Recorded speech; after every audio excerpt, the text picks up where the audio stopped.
Yang Mulia Biku Sangha, Yang Luhur Samanera Atta Silani, yang terhormat Rama Ramani, Bapak, Ibu, serta saudara-saudari Sedama, kembali lagi pada malam hari ini di acara Dhamma Sakaca Online. Tak terasa, hari ini Dhamma Sakaca Online telah memasuki season yang keempat, episode ke-14. Pada malam hari ini, tema yang akan dibahas adalah menelisik ke dalam diri sendiri. Dan materi ini akan disampaikan oleh Yang Mulia Biku Tejapunyo Mahatera. Sebelum kita masuk ke dalam isi dari sharing Dhamma pada malam hari ini, mari kita bersama-sama mendengarkan lantunan ayat suci Dhammapada yang akan dibawakan oleh Saudari Sila Paramita. Kepada Saudari Sila Paramita, saya persilakan. Terima kasih, Romo David. Dhammapada Puphawaga Syair 50. Nak pare sang wiloma,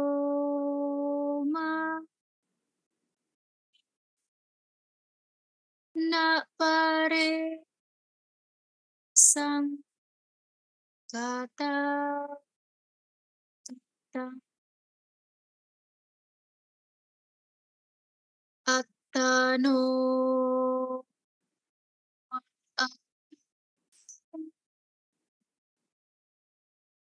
kata akata ja, yang artinya janganlah memperhatikan kesalahan-kesalahan dan hal-hal yang telah atau belum dikerjakan oleh orang lain, tetapi perhatikanlah apa yang telah dikerjakan dan apa yang belum dikerjakan oleh diri sendiri. Sadhu, sadhu, sadhu. Terima kasih, Soti Hotu. Betul, terima kasih kepada Saudari Sila atas lantunan ayat suci Dhammapadanya. Baik, untuk selanjutnya saya meminta kepada Bapak Ibu, saudara-saudari yang mungkin mengikuti acara ini melalui Zoom atau YouTube untuk dapat bersikap kembali. Nah, saya akan membuka dengan doa dengan bacakan parita nama Karapata. Mari kita bersama-sama ambil sikap kembali.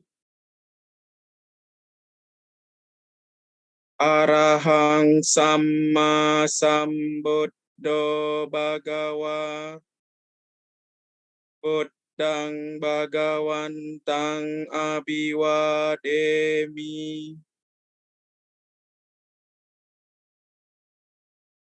Vakkato Bhagavata Dhammo Dhammang Namasami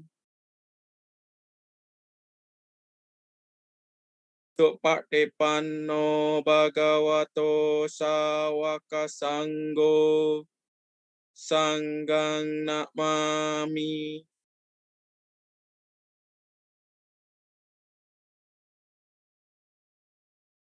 Baik, seperti yang tadi sudah saya utarakan di awal, pada malam hari ini yang akan menjadi narasumber pada sharing Dhamma, yaitu Biku Tejapunyo Mahatera. Izinkan saya selaku moderator untuk membacakan profil dari beliau.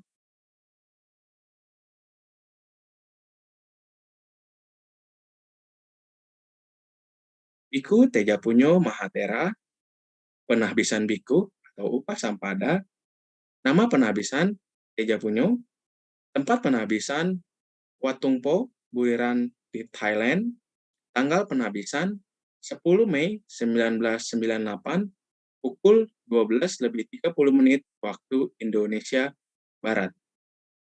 Nama penahbis atau upajaya Praraja Panyawisarat, nama guru penahbisan atau kamawacarya, prakru dama prawedi, nama guru pembimbing atau anusa wanacarya pra acan jirawat. Beliau saat ini sebagai Upapadesa Provinsi Jawa Timur dan dipercaya oleh Sangkat Theravada Indonesia untuk melakukan pembinaan ke-16 wihara di Keresidenan Besuki, meliputi Bondowoso, Situbondo, Jember, dan Banyuwangi. Beliau pendiri Radio FM di Blitar, pendiri Wihara Berkah Utama Surabaya. Beliau juga sebagai pendiri Pertapaan Wipasana Giri Damo, Wonosalam, Jombang. Beliau juga pendiri PAUD atau TK Pelangi Jaya Dharma Harja dan tahap pembangunan PAUD atau TK di Wihara Dharma Kerti, Banyuwangi. Ya, saya mengundang Bu Teja Punyo untuk dapat bergabung bersama kita semua. Namo Buddhaya, Bante. Selamat malam. Ya, selamat malam. Semoga semuanya selalu sehat dan selalu bersemangat belajar Dhamma, mempraktekkan untuk kualitas batin menjadi lebih baik. Terima kasih. Selamat malam semuanya. Ya, baik Bante. Kami persilakan Bante mungkin untuk menyampaikan sharing Dhamma terlebih dahulu ya Bante ya. Baru nanti kita akan memasuki juga sesi tanya jawab setelah Bante membabarkan mungkin dari tema yang sudah diambil. Kepada Bante dipersilahkan. Baik, terima kasih waktu yang telah diberikan, dan mari Ibu Bapak Saudara sekalian sebelum kita bincang-bincang Dhamma, mari kita semuanya merangkapkan tangan di dada bermenjali untuk mengagungkan guru kita.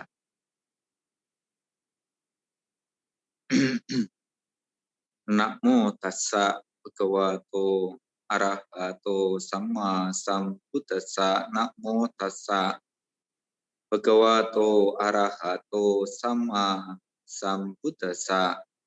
Namo tassa bhagavato arahato sama sambuddhassa. Oleh diri sendiri kejahatan dilakukan.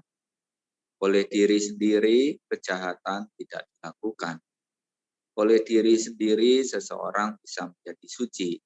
Suci dan tidak suci tergantung pada dirinya sendiri. Sugihotu namo buddhaya.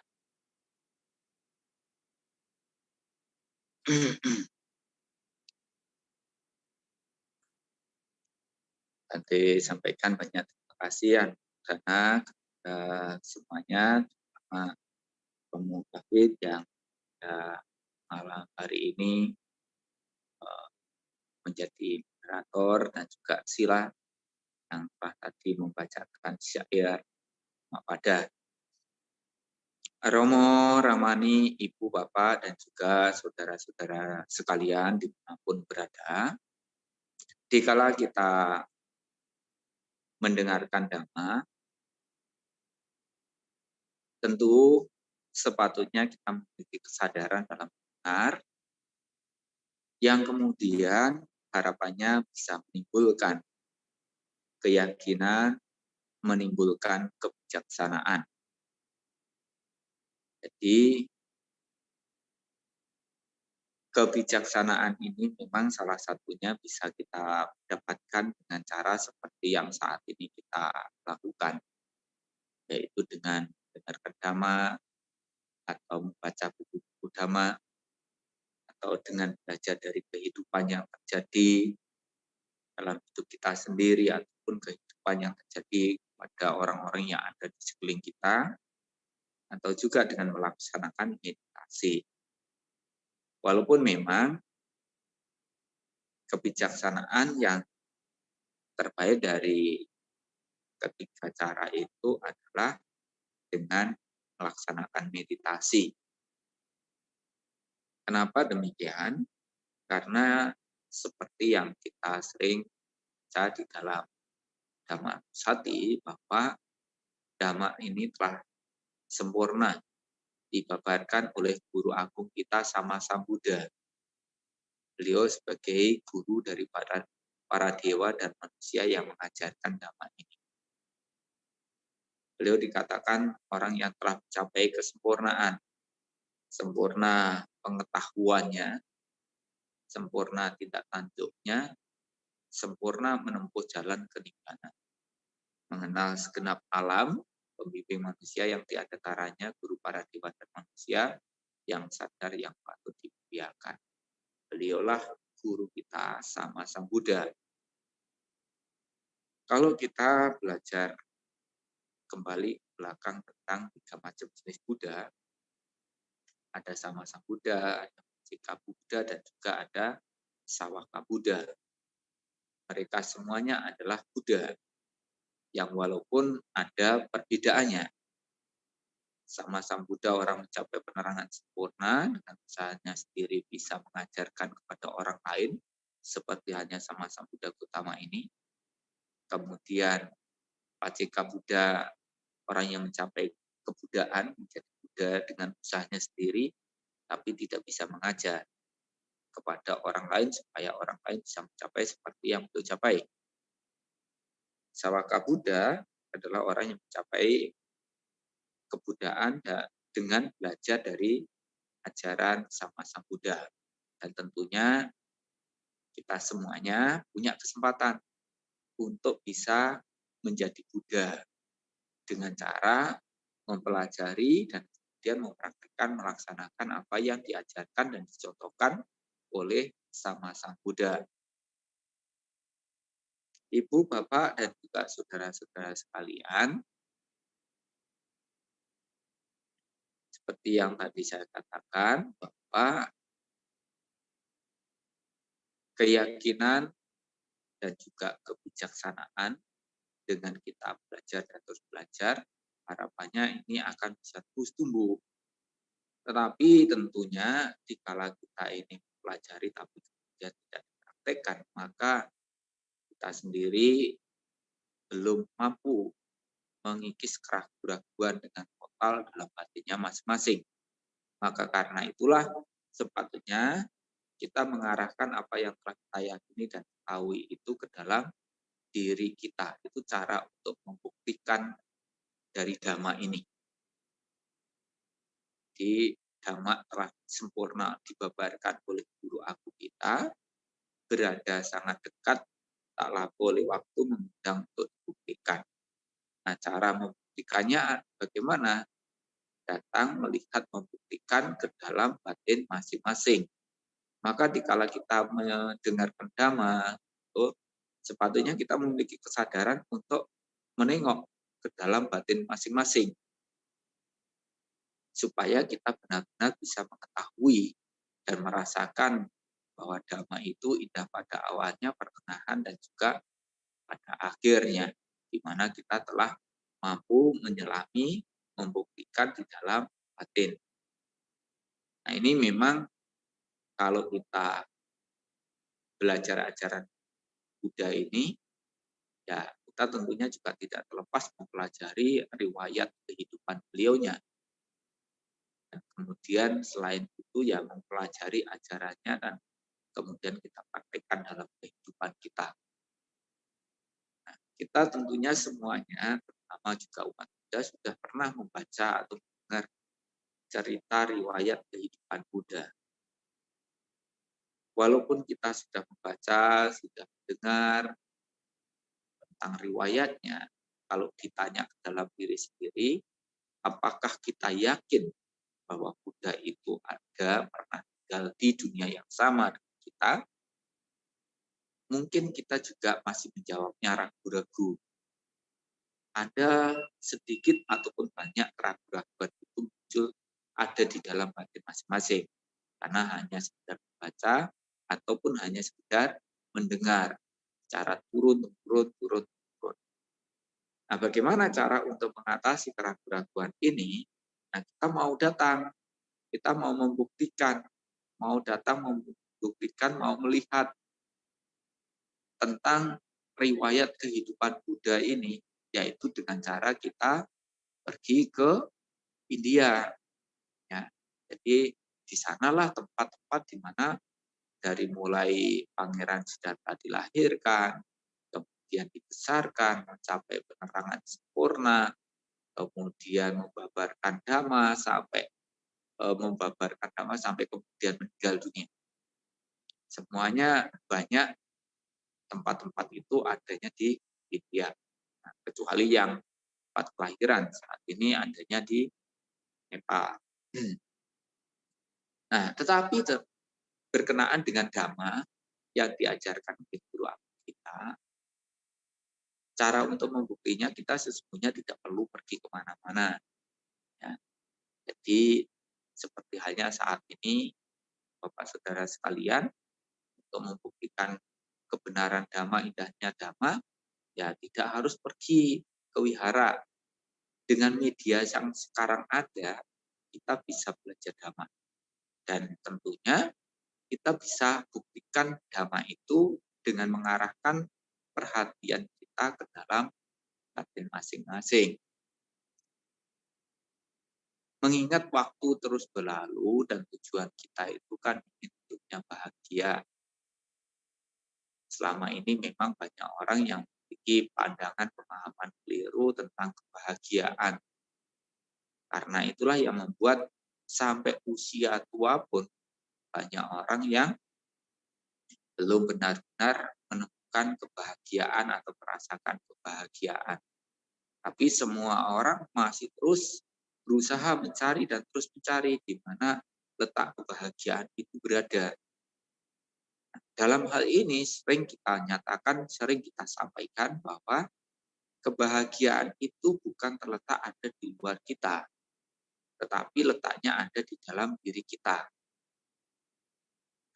Nah, banyak orang yang kemudian juga dengan pandangan pemikirannya, namanya orang hidup kan juga butuh sarana kebutuhan hidup, butuh materi untuk memenuhi kebutuhan hidupnya, kekayaan, untuk supaya punya makanan, punya pakaian, punya tempat tinggal, ataupun punya yang dia ingin punya. Sehingga karena itulah dia berpikir untuk mencari kekayaan. Tapi ternyata begitu mencari kekayaan pagi, siang, sore, malam, kekayaannya menumpuk, tapi penyakitnya juga menumpuk. Sehingga akhirnya dia menggadaikan kekayaannya ditukarkan dengan obat untuk sembuh dari penyakit yang dideritanya. Dan ini banyak cerita orang-orang yang seperti itu. Habis tabungannya untuk mencari obat, sampai jual ini, jual itu untuk mencari obat. Karena yang diinginkan orang sakit hanya satu, sembuh saja. Tapi kalau orang masih sehat, tidak pernah menjaga kesehatannya. Walaupun mungkin orangnya tidak sakit, dia memiliki kekayaan. Apakah sebuah jaminan kalau seseorang itu bahagia dengan kekayaan yang dimiliki? Itu juga tidak. Maka karena itu, dia terus mencari letak kebahagiaan itu di mana. Dari kedudukannya, kekuasaan, dari nama, dan lain sebagainya. Dan itu semuanya sesungguhnya semakin dikejar, semakin dia tidak dapatkan. Tapi kadang-kadang orang berpikirnya balik. Kalau ngejar saja tidak didapatkan, apalagi nggak ngejar. Nah, semua yang saya sebutkan tadi sesungguhnya berawal bersumber dari diri masing-masing orang. Di mana dia memiliki kebajikan, maka dia bisa memiliki kekayaan, dia memiliki kedudukan, kekuasaan, nama, pengikut, kebahagiaan duniawi, kebahagiaan surgawi, itu bahkan merealisasi kebahagiaan tertinggi. Nah, maka karena itulah hari ini saya rasa penting untuk mengajak ibu bapak saudara sekalian masuk ke dalam batin. Bukan hanya kita berpikir bagaimana kita mencapai kesuksesan secara duniawi, itu biarkan nanti mengikuti kita. Kita sekarang fokus saja untuk ke dalam diri kita sendiri. Seperti yang tadi disampaikan oleh Sila di dalam Daun Padat, janganlah melihat apa yang sudah dan apa yang belum dilakukan oleh orang lain, tapi lihatlah apa yang sudah dan apa yang belum dilakukan oleh diri sendiri. Jadi sekarang fokus ke dalam diri sendiri, ke dalam diri masing-masing. Nah, pernah kami sampaikan juga bahwa kita belajar dhamma, belajar ajaran agama ini sesungguhnya berbicara tentang kehidupan kita, tentang tujuan hidup kita. Tujuan hidup kita apa? Kebahagiaan. Kebahagiaan yang bagaimana? Kebahagiaan yang tertinggi, yaitu mampu memutus rantai kelahiran dan kematian. Itu tujuan utama kita. Atau kita menyampaikannya mencapai nibbana atau nirwana, pembebasan, pengikisan semua noda-noda batin sampai habis atau padamnya pancakanda. Nah, tujuan kita adalah ke sana. Sehingga guru agung kita pun juga berpesan, kalau ibu bapak saudara sekalian telah mendapatkan kebahagiaan yang kecil, maka korbankanlah kebahagiaan yang kecil ini untuk memperoleh kebahagiaan yang lebih besar. Seperti hanya tadi, kita karena punya kebajikan, kita punya kekayaan. Kita harus berani mengorbankan kekayaan untuk ya menyelamatkan anggota badan jasmani kita. Dan kita harus juga berani mengorbankan anggota jasmani kita untuk menyelamatkan nyawa kita. Tapi nyawa kita ini, kehidupan kita ini akan bernilai, akan berharga dikala membawa manfaat. Dan manfaat ini adalah cerminan dari olah rasa, olah batin masing-masing orang. Karena sesungguhnya kita belajar dhamma, kita mempraktekkan dhamma, ini bukan semata-mata hanya untuk memupuk kebaikan-kebaikan, tapi kita pupuk kebaikan itu dengan tujuan untuk pengikisan kotoran batin. Jadi jangan sampai kita itu juga memupuk kebajikan, tetapi ternyata kotoran batinnya tidak berkurang. Jadi kita misalnya, kenapa mempraktekkan cinta kasih? Ya karena kita ingin bebas dari penderitaan karena kebencian, kemarahan, jengkel, sakit hati, dendam, sehingga kita memiliki kesadaran, kesabaran, memiliki kebijaksanaan untuk senantiasa memaafkan dan membalas dengan cinta kasih. Karena alasan itulah kita mempraktekkan cinta kasih untuk bebas dari kebencian. Ya. Jadi bukan hanya semoga semua makhluk bahagia, tapi kemudian disakiti orang ngamuk, dilukai orang membalas, bukan begitu. Tapi kita harus benar-benar memiliki kesadaran untuk pada saat terjadi hal demikian, kita tidak punya pikiran untuk membalas dengan cara yang sama. Karena kalau kita meyakini tentang hukum karma, tidak ada siapapun yang jahat sama kita. Yang terjadi adalah hukum tabur tuai, hukum karma. Kan? Jadi kalau pada saat karma buruk kita waktunya matang, ada orang yang karena kelingahannya, kelemahannya menanam, nah kita memetik. Dan di situ kita seolah-olah orang itu kok jahat sama kita karena ketidaktahuan kita. Padahal kita yang sedang memetik karma buruk kita.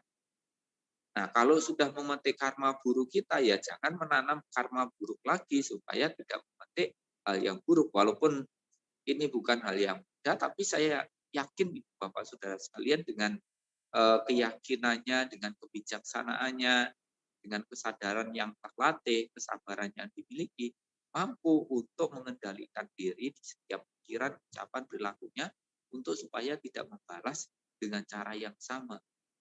Untuk mampu memutus rantai permusuhan itu.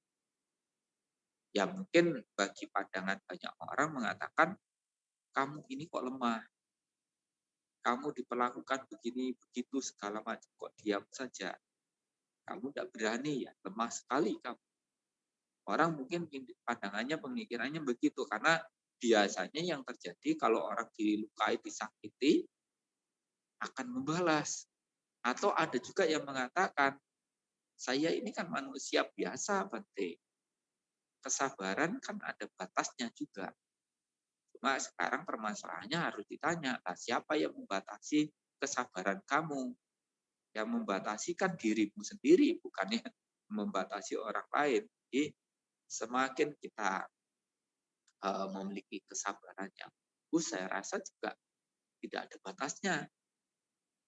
Kesabaran itu, makanya kalau guru aku kita mengatakan kesabaran adalah cara praktek melatih batin yang tinggi. Ya memang kenyataannya demikian. Walaupun misalnya Ibu serasa sering baca cerita atau bahkan mungkin sering mendengarkan ceramah, kenal para biku banyak, kemudian mungkin juga sering berdana, sering menjalankan sila, atau bahkan sering meditasi sekalipun. Tapi kalau kemudian dilukai, disakiti, marah, dilukai, disakiti, balas, Bapak Saudara sekalian, kebijaksanaannya belum tumbuh, kesabarannya belum tumbuh, ya, rasa welas asihnya belum tumbuh, sehingga dikala diperlakukan seperti itu masih berpikir untuk balas dengan cara yang sama, dan yang terjadi akhirnya balas membalas, atau Ibu jelaskan nanam lagi, yang cepat atau terlambat memetik lagi. Maka karena itulah di sini perlunya kita tahu bahwa dikala kita mempraktekkan hal itu pun sesungguhnya adalah untuk mengikis kebencian yang ada di dalam diri kita. Begitu juga dengan kita pada saat berdana. Kenapa sih kita mau berdana? Ya tujuan kita berdana memberi, membantu, menolong semua orang, semua makhluk yang memang membutuhkan. Nah, kita melakukan itu semuanya ya karena sesungguhnya tujuannya membebaskan diri dari keserakahan, nafsu indriawi, duniawi yang senantiasa menuntut untuk dipuaskan itu. Karena itulah kita melepaskan kebencian kita, keserakahan kita, keterikatan. Nah ini semuanya perlu untuk kita tengok ke dalam diri kita masing-masing. Setelah kita selama ini belajar Dhamma, berkurang enggak? Ya, Bante sendiri sebenarnya juga sering, misalnya pergi ke hutan atau ke gua, bukan meditasi di sana. Orang kebanyakan punya pandangan kalau meditasi di tempat-tempat seperti itu kan yang dicari kayak benda-benda keramat atau bisian-bisian dari siapa yang nggak jelas. Nah, nanti pasti ada orang yang tanya juga, Bapak sudah semedi berapa lama? Dapat apa? Kita biasanya ya jawabnya enggak dapat apa-apa. Wah, saya sudah mendapatkan bisikan ini, bisikan itu. Mereka cerita-cerita begitu. Atau saya mendapatkan ini, mendapatkan itu. Nah, kalau kita ditanya begitu ya jawabnya saya tidak mendapatkan apapun. Bahkan mungkin banyak kehilangan. Tuh, kok malah banyak kehilangan? Malah tidak mendapatkan, malah kehilangan. Ya iya, kehilangan kelingahan kita, kehilangan kebencian kita, keserakahan kita, kebodohan kita, kehilangan nafsu indriawi duniawi yang selalu tuntut untuk dipuaskan itu mulai berkurang jadi kehilangan saya, bukan bertambah. Nah maka karena itulah Ibu Asra sekalian, pada momen malam hari ini dia mengajak kepada Ibu Asra sekalian, kita kan punya tubuh jasmani yang memang juga terbentuk dari perpaduan, di mana waktu terus berlalu juga memakan tubuh jasmani kita. Tubuh jasmani kita dimakan usia. Kadang-kadang kita tidak menyadari, tahu-tahu sudah tua. Tahu-tahu sudah punya anak, sudah punya cucu. Tahu-tahu sudah tua renta dan tidak bisa melakukan apapun. Sedangkan hal-hal yang berguna, bermanfaat belum dilakukan karena suka menunda-nunda. Kalau masih sehat, masih kuat, masih bisa, masih mampu, diajak jawabnya nanti, dan nanti. Nanti saja Bante, saya masih sibuk, tidak bisa, masih repot, nanti saja. Nanti aja kalau sudah tua, Bante begitu sudah tua ya tidak bisa ngapa-ngapain. Bante mohon maaf, saya tidak bisa pergi ke sana. Kenapa? Kaki kayak saya kalau dibuat jalan jauh, greweli, gemetaran, mau ke sana tidak ada yang ngantar.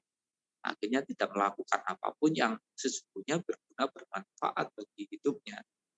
Nah, maka karena itulah di sini pada kesempatan ini Bante sampaikan dari puasa sekalian, ada dua hal yang tidak boleh ditunda-tunda dalam hidup ini, karena memang hidup tidak pasti, tapi kematian bisa terjadi kapanpun dalam hidup kita.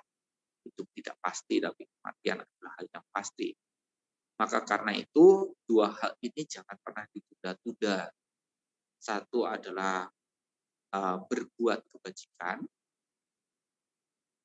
dan itu jangan menunda-tunda waktu. Setiap muncul tekad niat berbuat kebajikan, segeralah bergegas untuk melakukan.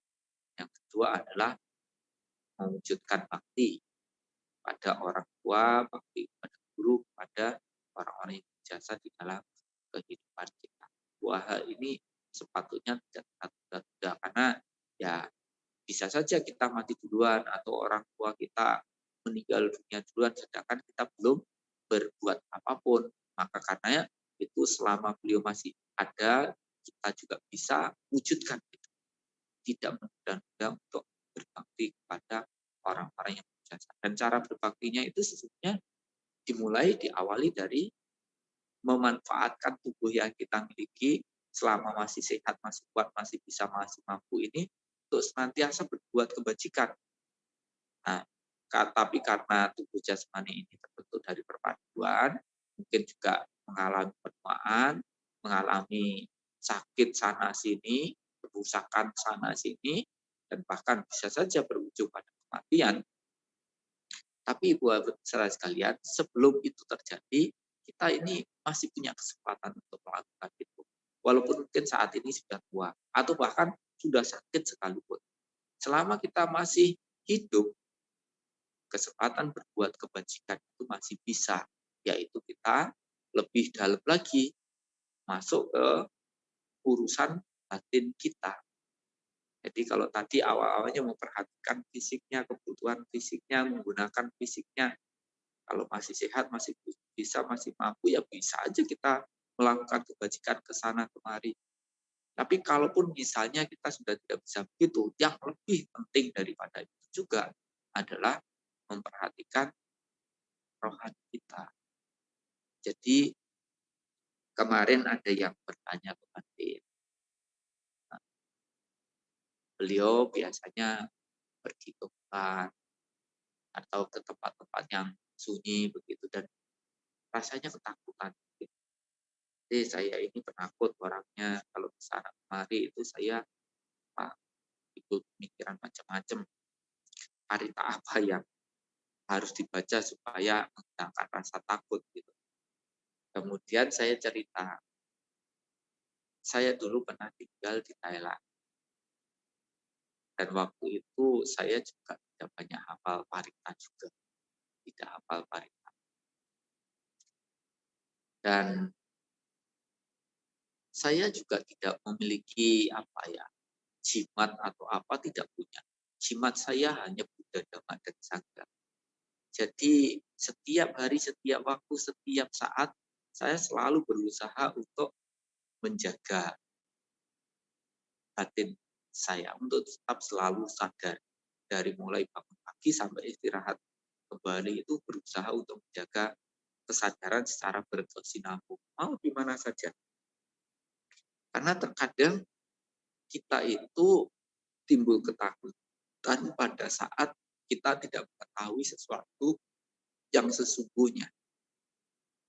Tapi kalau kita mengetahui yang sesungguhnya, ya tidak ada rasa takut juga dalam diri kita. Misalnya contohnya, kita ngomonglah takut dengan setan-setan misalnya seperti itu.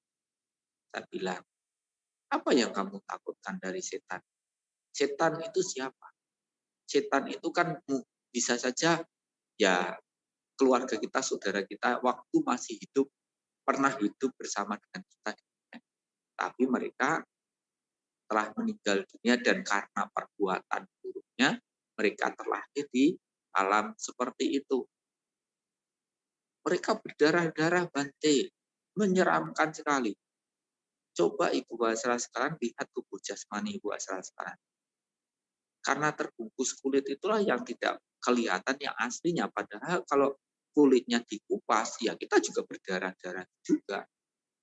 Mereka itu pernah hidup seperti kita, pernah menjadi manusia. Kita pun juga bisa menjadi seperti mereka. Di saat ini kan masih hidup.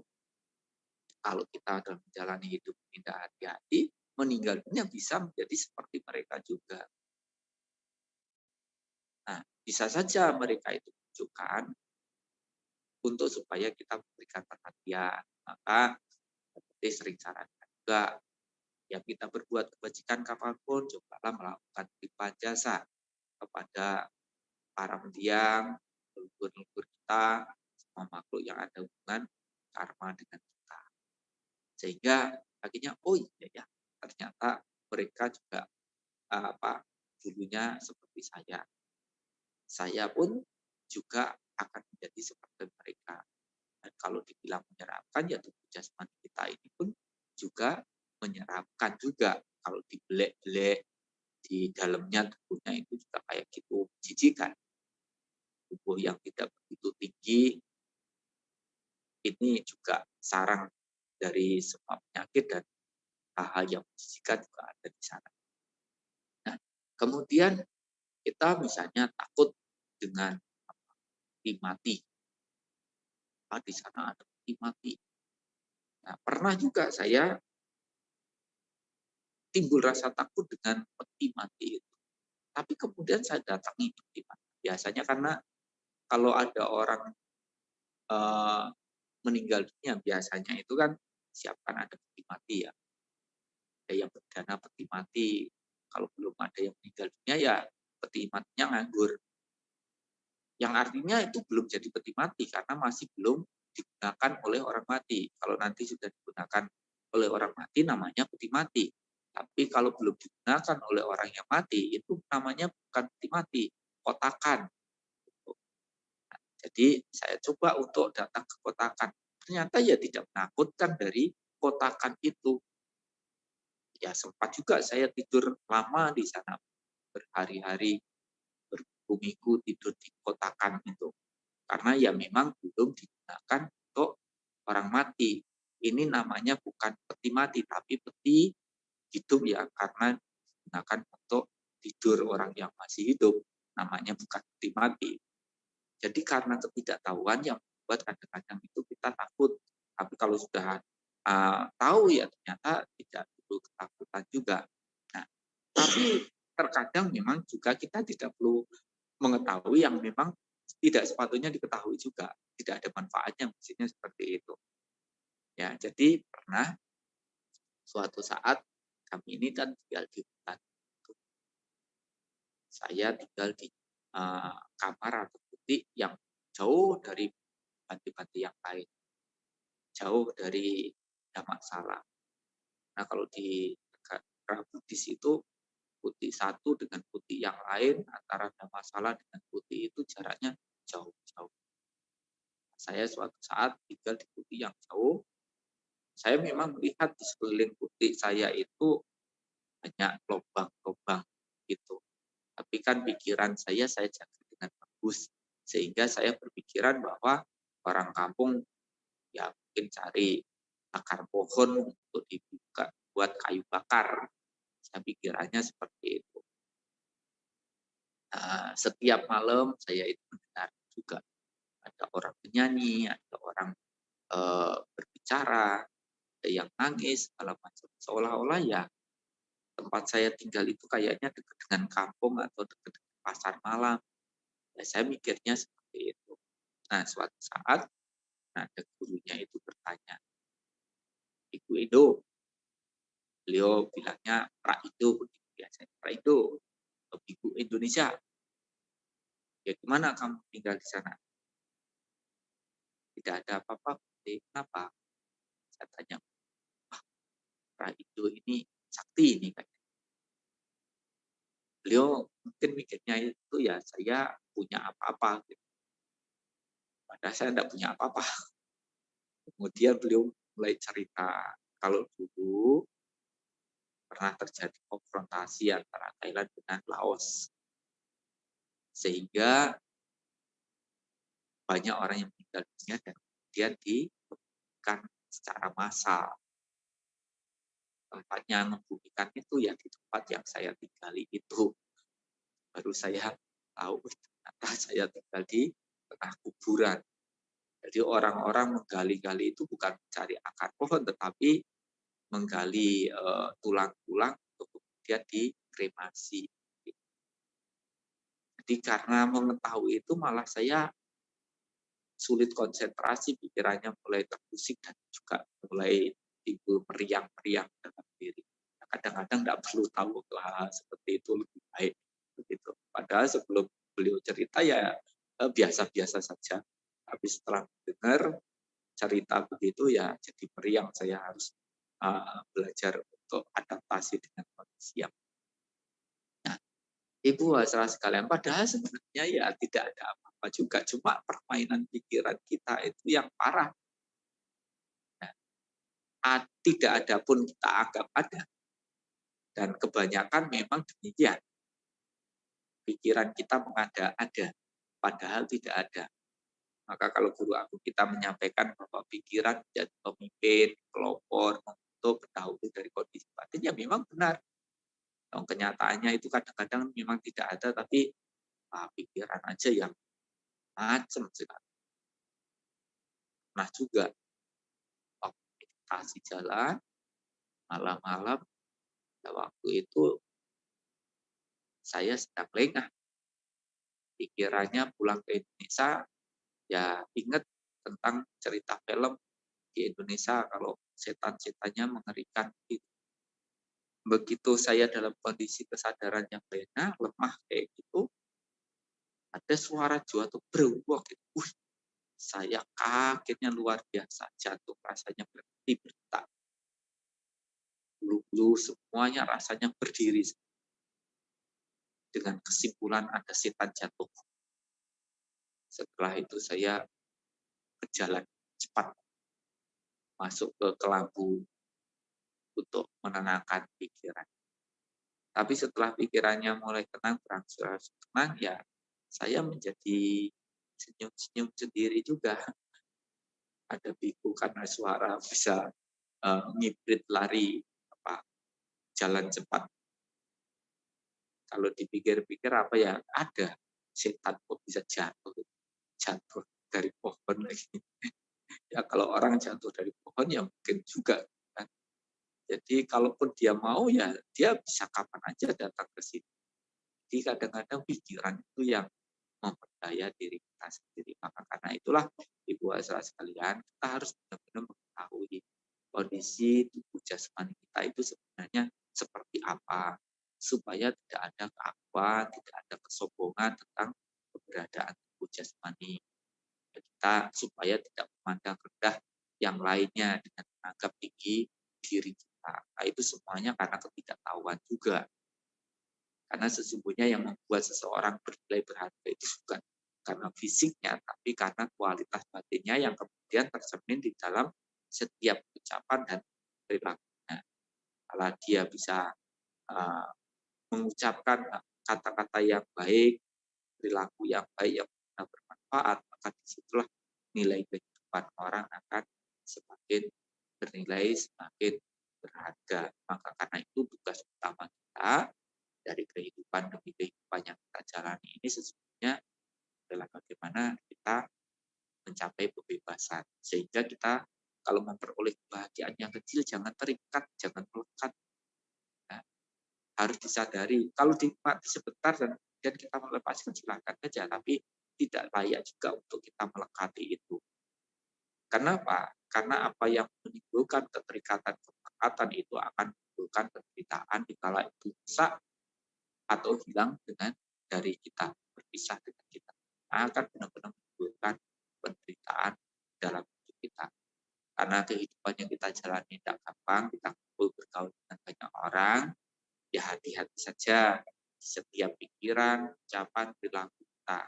Tapi ya harus diingat, apapun yang diperbuat oleh orang lain, maka orang lain yang akan menerima akibatnya. Apa yang kita perbuat, ya kita sendiri yang akan menerima akibat dari apa yang kita perbuat. Jadi kita harus bisa menerima konsekuensi dari semua perbuatan apapun yang kita perbuat. Kalau yang kita perbuat baik dan menghasilkan kebahagiaan, ya semuanya juga mau. Tapi yang tidak bisa diterima itu biasanya adalah hal-hal yang membuat penderitaan dalam hidup kita. Lebih-lebih kalau kita merasa kita sudah berbuat baik kok tetap menderita begitu ya.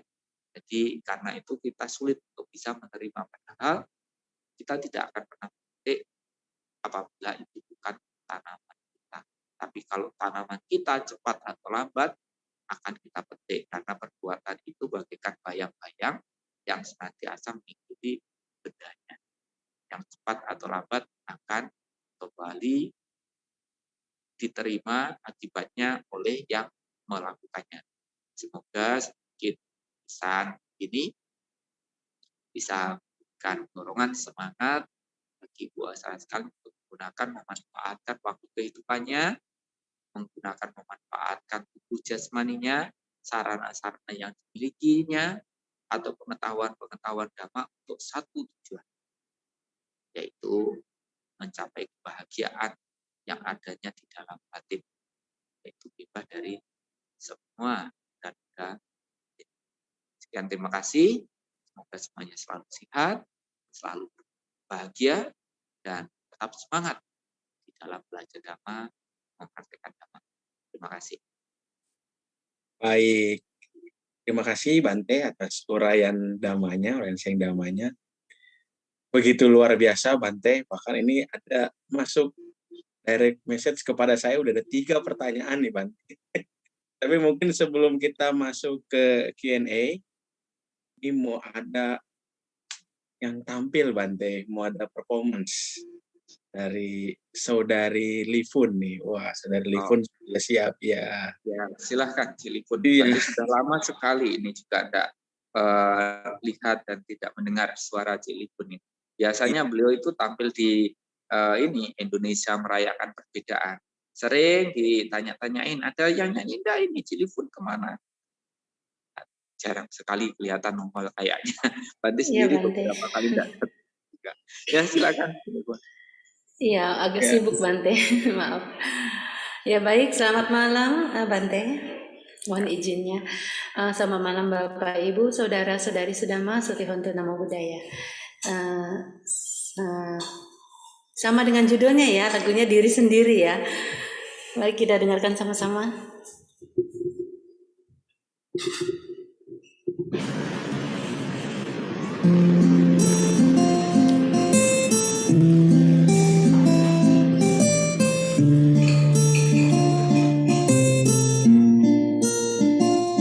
Ternoda ataupun suci itu tergantung pada diri sendiri.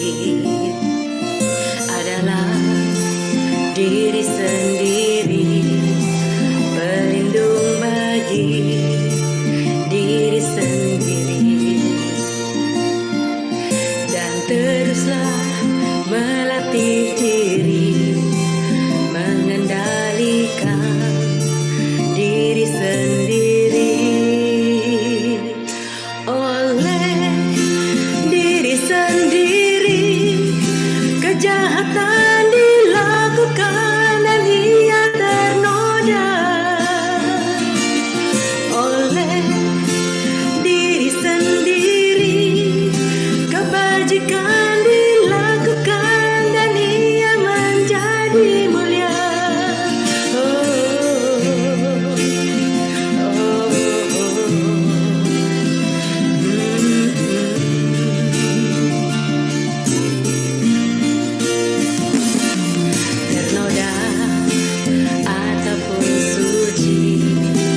kebajikan dilakukan dan ia menjadi mulia oleh diri sendiri. Kejahatan dilakukan dan ia ternoda oleh diri sendiri. Kebajikan dilakukan dan ia menjadi mulia. Oh, oh,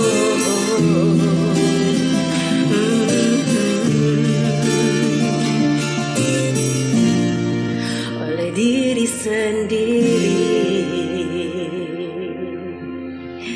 Oke, baik, terima kasih Sotihun Namo Buddhaya. Wah, luar biasa sekali singer Buddhis kita ini, Cilifon. Terima kasih performanya, Cilifon. Ya, Bante, kita melanjutkan ke sesi tanya jawab ya, Bante. Ya, Ya, sudah ada 3 pertanyaan yang masuk nih, Bante. Mungkin saya akan bacakan pertanyaan yang pertama, Bante. Pertanyaannya di kolom Zoom ya, Bante.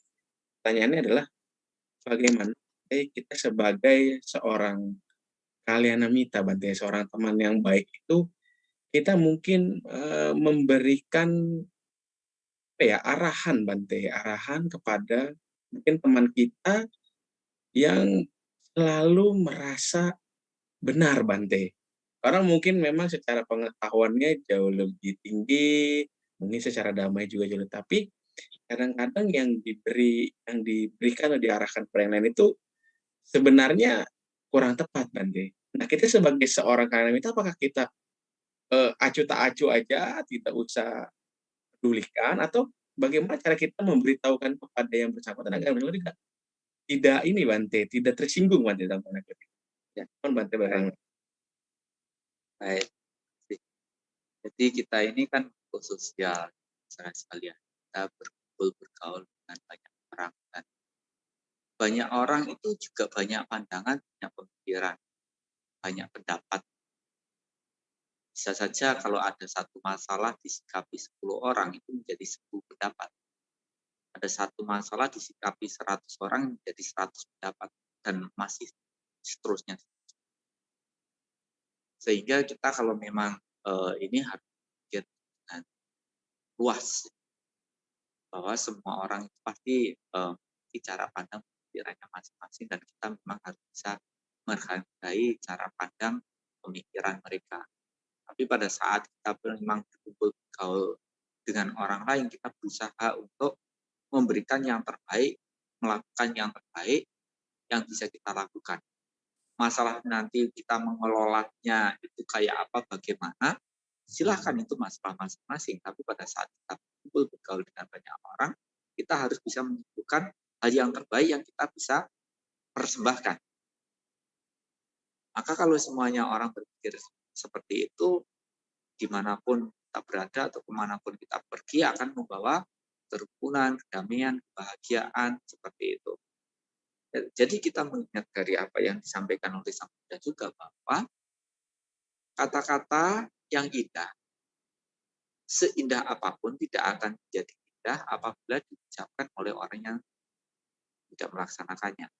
Tapi kata-kata akan menjadi indah apabila diucapkan oleh orang yang melaksanakannya. Jadi memang kita pada saat melihat ada orang memiliki pandangan berbeda, pemikiran berbeda, pendapat yang berbeda, dan mereka melakukan hal yang menurut kita tidak baik, tapi menurut dia itu kan baik. Menurut kita tidak baik, tapi menurut dia baik. Atau bahkan terjadi sebaliknya.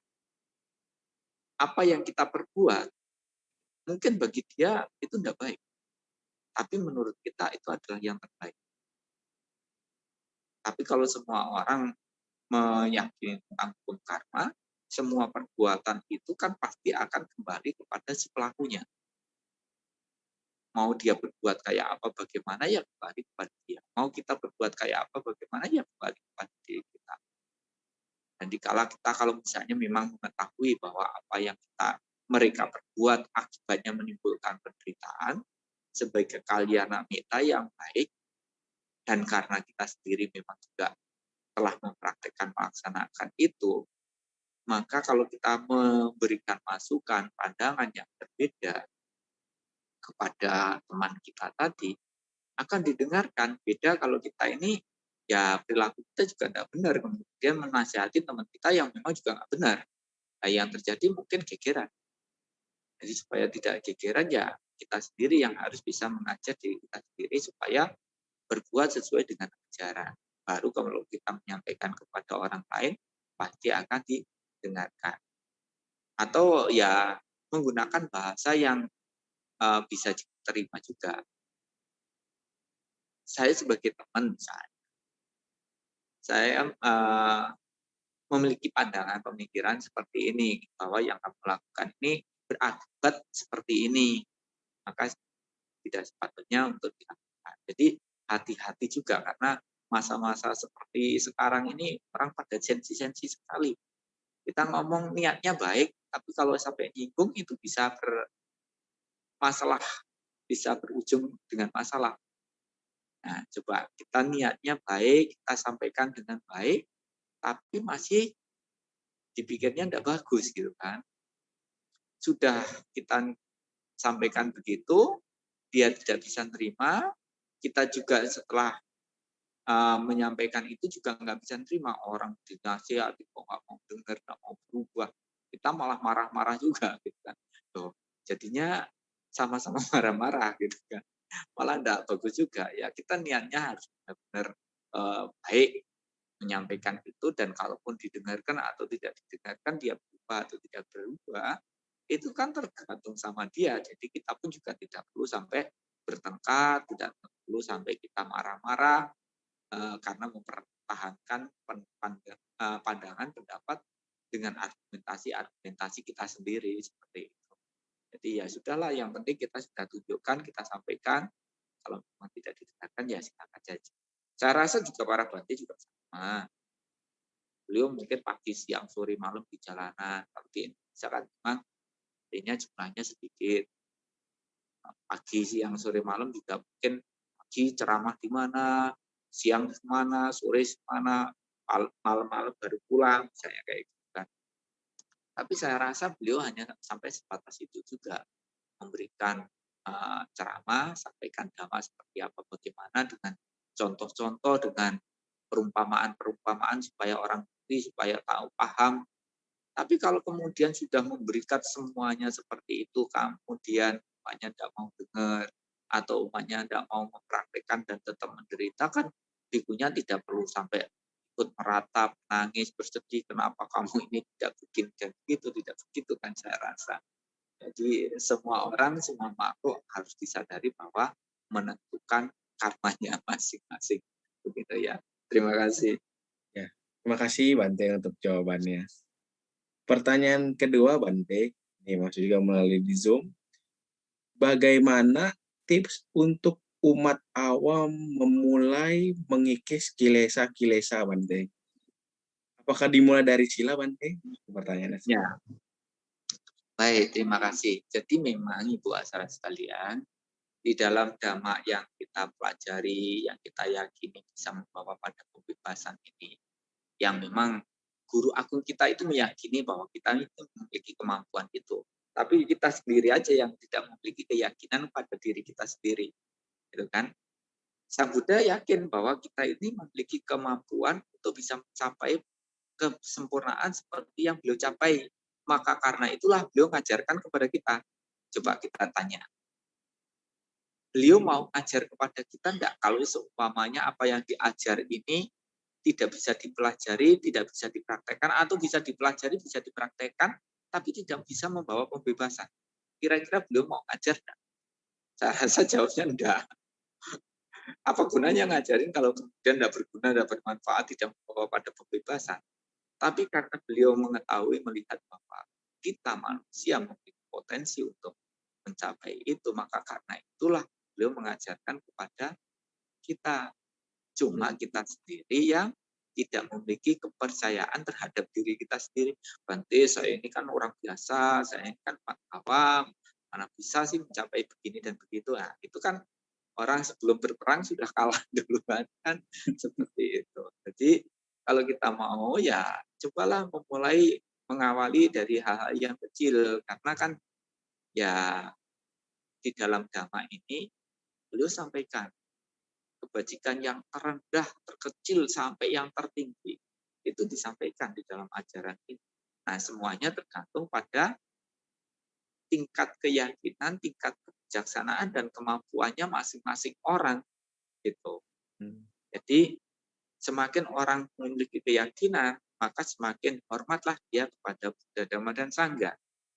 Semakin kebijaksanaannya luas, semakin terkikis kotoran batinnya, dia juga semakin hormat bakti pada Buddha, Dhamma, dan Sangha.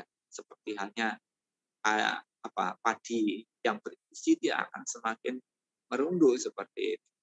Jadi misalnya dari yang terkecil aja, kalau kita kebijaksanaannya selama ini terus bertambah dengan mendengarkan Dhamma, diskusi Dhamma, kan kita bisa praktekkan karena didukung oleh pengetahuan yang luas akan mempermudah kita untuk melakukan itu. Misalnya buat sekalian jalan di jalan raya, kemudian ada di situ ada paku, kaca, biasanya kan hal seperti itu berserakan, ada yang seperti itu.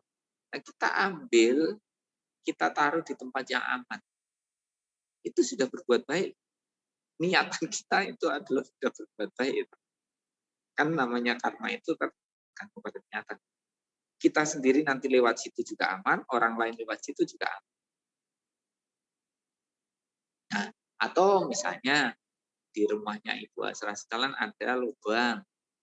Kalau sekarang misalnya musim penghujan, ya banyak mobil lewat di depan rumah, lama-lama karena sering kehujanan, dilewati mobil-mobil besar, jalannya pada lubang-lubang. Nah, itu jangan tambah semakin dilubangi, atau bahkan kemudian ditanami pohon. Nah, kalau memang bisa ya diuruk supaya aman, kita sendiri lewat situ aman, orang lain juga menjadi aman. Atau dikasih tanda juga boleh. Nah, dikasih tanda tapi jangan sampai dilubangi. Kalau misalnya dikasih tanda kasih pohon tadi juga nggak masalah juga, tapi jangan juga karena emosi kemudian ditanami pohon. Itu kan niatannya misalnya dikasih pohon supaya orang lewat sini tidak sampai bahaya karena ada tandanya pohon. Tapi ada juga yang nanami pohon juga tapi dengan emosi. Sekalian aja kita tanami supaya cepat ini sambil marah-marah begitu. Nah, itu kan juga tidak bagus. Kan semuanya itu pada nyata. Atau menggunakan sarana-sarana yang lain. Kita punya makanan, kita bisa berbagi kepada orang lain. Dan bahkan saya melihat tradisi yang sangat bagus dari masyarakat Hindu di di Bali. Pada saat mereka telah selesai masak, mereka tidak akan memakan sebelum memberi. Itu bagus sekali. Jadi walaupun mungkin dalam bentuk canang gitu ya, beliau mempersembahkan biasanya di tungku, kemudian di depan pintu atau di gapura rumah. Gitu kan. Ini nyatanya ya berbuat kebajikan sebelum beliau menikmati itu telah digunakan untuk berbuat. Coba kalau Ibu Asra bisa melakukan. Sebelum kita menikmati sesuatu, kita membagi apa yang kita miliki itu kepada orang lain, walaupun itu kecil. Itu sudah melatih diri kita untuk bisa berbuat baik. Dan dengan cara itu, kita bukan berpikirnya, semoga dengan memberikan ini, saya kaya raya, saya banyak rezekinya, bukan begitu. Itu biarkan mengikuti saja. Saya melakukan ini, tujuan saya adalah untuk melepas keserakahan saya, keterikatan, kemelekatan saya. Lebih-lebih kalau misalnya, kalau tadi kan makanan bisa berbagi, suatu saat mungkin ada sesuatu yang Anda cintai, Anda sayangi, karena ada orang yang membutuhkan, Anda rela melepaskan itu. Wah, itu baru luar biasa gitu kan. Dan itu bisa dilakukan kalau memang kita terbiasa memberi gitu. Misalnya kita punya makanan ya, tapi kita sendiri masih kenyang, tapi makanan itu cuma satu, dan yang paling kita sukai gitu. Tapi kita melihat ada orang yang kelaparan, kan pasti berperang juga dalam batin. Ini cuma satu, kalau saya berikan saya tidak punya, tapi saya juga sekarang masih kenyang gitu kan. Ini makanan kesukaan saya lagi, susah didapatkan lagi misalnya. Dan kalau kita bisa memberikan itu kepada orang yang memang kelaparan saat itu, wah, mungkin itu baru luar biasa juga. Bisa memberikan sesuatu yang kita miliki, yang kita cintai, yang kita sayangi, untuk membahagiakan orang lain. Dan dikala kita bisa melakukan itu, rasanya plong juga kan. Makanya dulu ada satu cerita di zamannya Sang Buddha kan. Ada seorang rumah tangga, suami istri begitu, mereka memiliki keyakinan pada Buddha, Dhamma, dan Sangha. Tetapi karena kemiskinannya, mereka itu tidak memiliki pakaian yang cukup untuk dipakai bersama-sama. Jadi punya satu pakaian. Kalau misalnya suaminya pergi mendengarkan Dhamma, pakaiannya kan dipakai. Istrinya tinggal di rumah karena tidak punya pakaian untuk pergi mendengarkan ceramah. Kalau nanti suaminya pulang, ya istrinya menggunakan pakaian untuk pergi mendengarkan ceramah. Jadi bergantian. Nah, suatu saat beliau timbul keyakinan terhadap Buddha, Dhamma, dan Sangha, dan dia punya tekad niat mau berdana. Tapi mau berdana apa loh, enggak punya apa-apa. Dan beliau terus ingin berbuat baik, tapi mikirnya nanti kalau saya danakan mana saya danakan. Nah, suatu saat beliau benar-benar mau melepaskan itu setelah sekian waktu berlalu, langsung dia bisa memberikan itu. Dan pada saat setelah memberikan itu, dia langsung teriak, aku menang, aku menang. Raja yang juga waktu hadir, penasaran, itu orang kenapa itu? Jangan-jangan dia menyusun kekuatan untuk memberontak atau apa. Gitu. Diselidiki.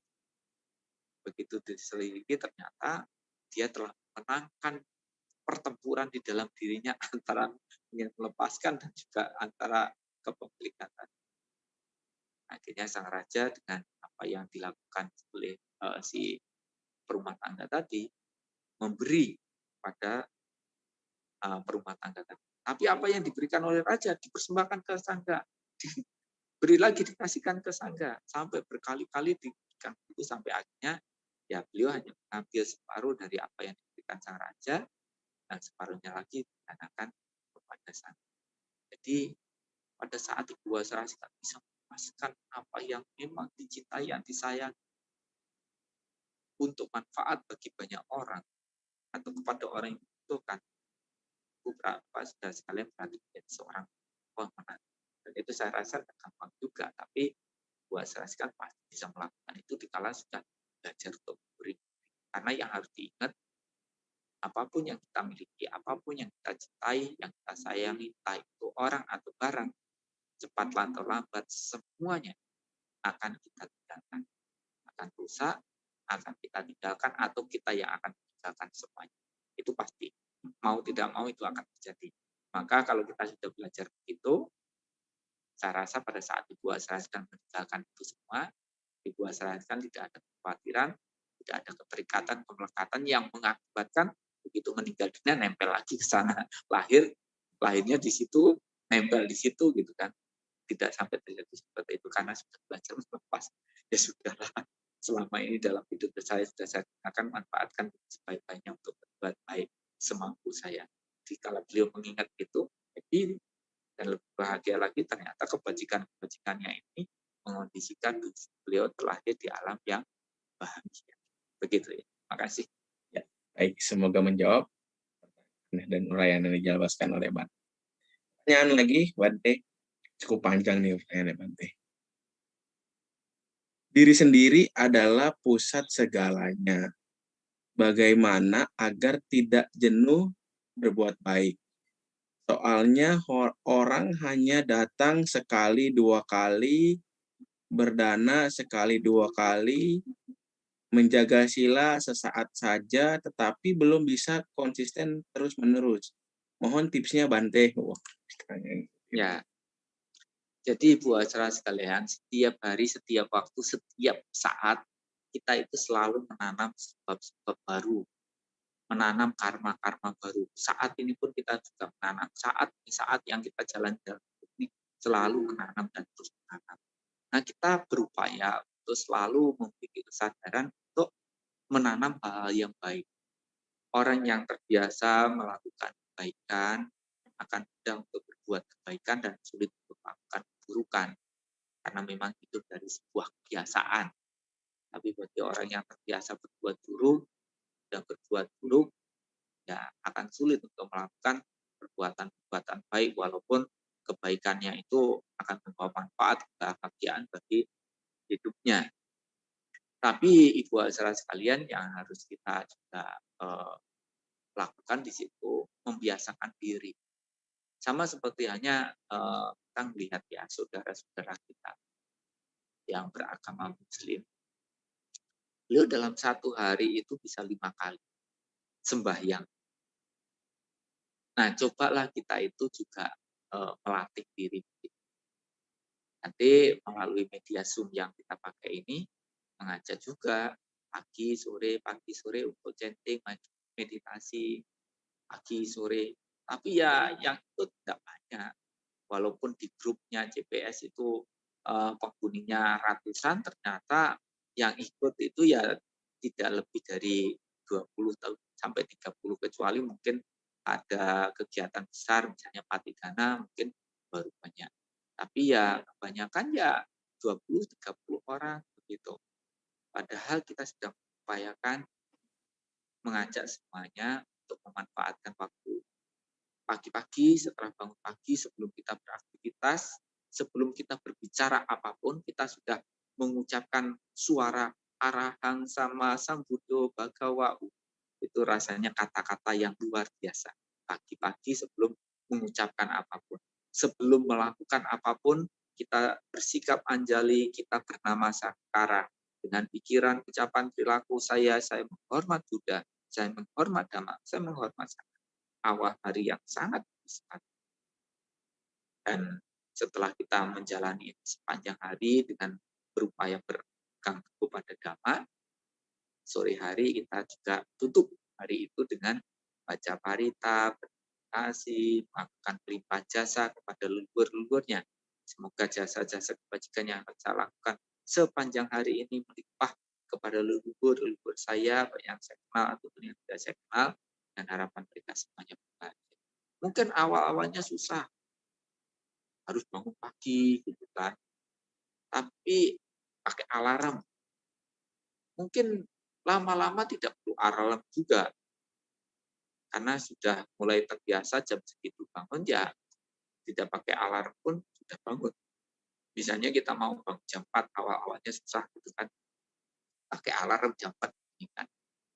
Sekali, 2 kali, 3 kali pakai alarm. Tapi lama-lama walaupun alarmnya tidak berbunyi, jam 4 sudah, karena sudah terbiasa. Dan itu membiasakan diri untuk berbuat baik itu alangkah baiknya.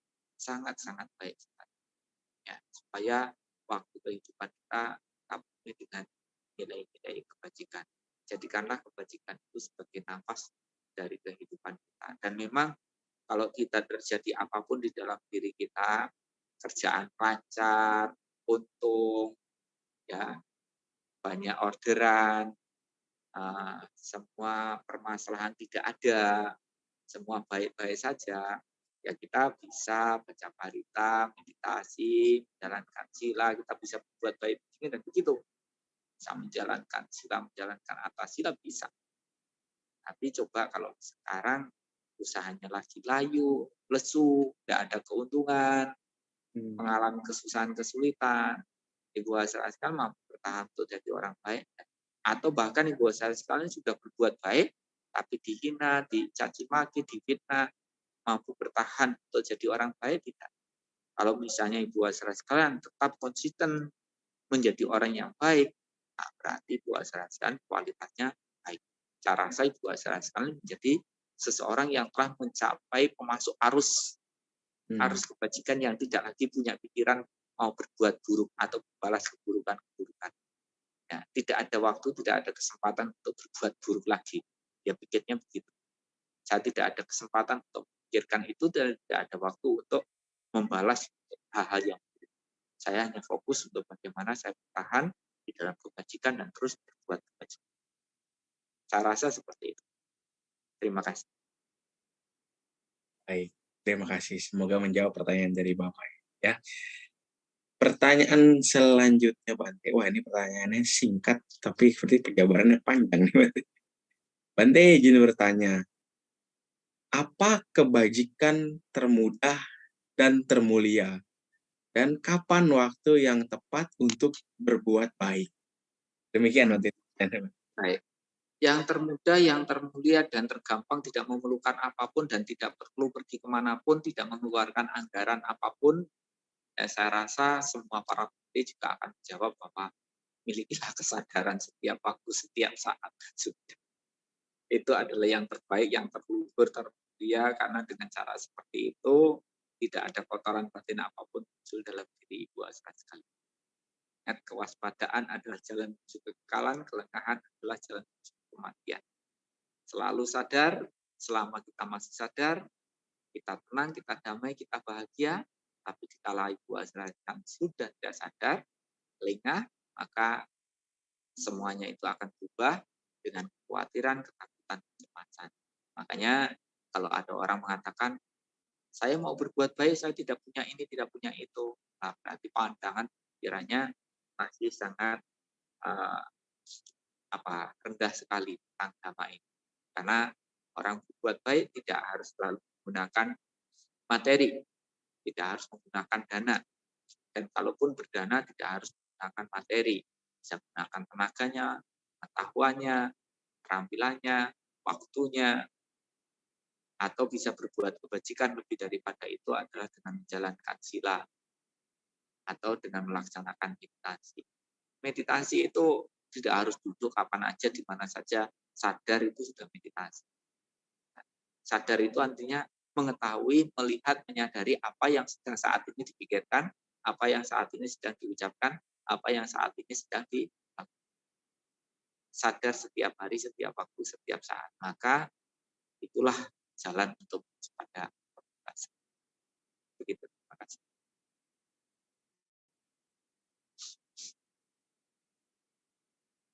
Harus kemana-mana sudah bisa melakukan perbuatan baik. Ini ada pertanyaan yang luar biasa lagi nih, Bante.